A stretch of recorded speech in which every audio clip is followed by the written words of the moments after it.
Yan, tanong naman ni Ma'am Erica, sabi niya, Doc, yung aso namin, pagkatapos makakilala ng babaeng in-heat, kinabukasan, naging matamlay na po siya, tapos parang malungkot at humina na kumain. Ayan, oo, normal po yan. Lalo na pagka yung aso po ninyo ay lalaki and intact, ibig sabihin hindi naman siya castrated, tapos nakakilala o nakaamoy ng babaeng in-heat, ayan, na lovesick po yung aso po ninyo. Normal po yan sa maraming mga male dogs, lalo na yung matataas talaga yung sex drive nila. Ayan, pagka nakaamoy na po ng babaeng aso yung mga in-heat, nababaliw na, hindi na kumakain, wala na yung drive niya sa buhay, wala na siyang naiisip kundi kumasta. Ayan, basically yun po yun. Hormonal po yan, and wala po kayong magagawa dyan.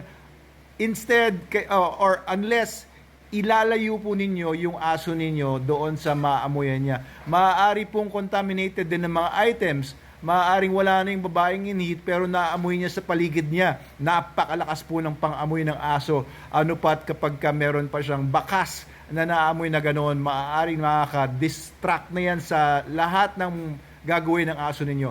I-remove nyo po yung kung anumang items yon, or kung merong aso na dumating sa loob ng bahay ninyo or sa paligid ng bahay ninyo na kapag patak-patak ng katas niya doon, wash nyo po yan, i-disinfect ninyo para mawala yung amoy.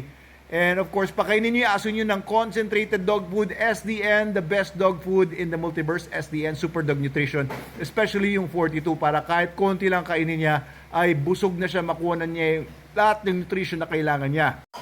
Actually, kahit malayo po talaga, ilayo nyo na yung aso ninyo. Tapos sa mga kapitbahay nyo, maybe a few houses away, may babaeng nag-hit, naaamoy pa rin po niya yan. Alisin nyo doon sa pagiging lovesick yung isip ng aso nyo, ipasyal-pasyal nyo siya if needed, laro-lain, bigyan nyo ng laruan, or pakastayin nyo nga lang kaya, baka meron po kayong, baka meron naman siya talagang potential na maging stud dog. Pero ayan, pagka ganyan talaga, mabaliw po talaga yan. Normal po yan. Kahit sa amin po nangyayari po yan. Hindi sa aming mga lalaki, ibig sabihin, sa amin, yung mga aso namin. Ayan. So,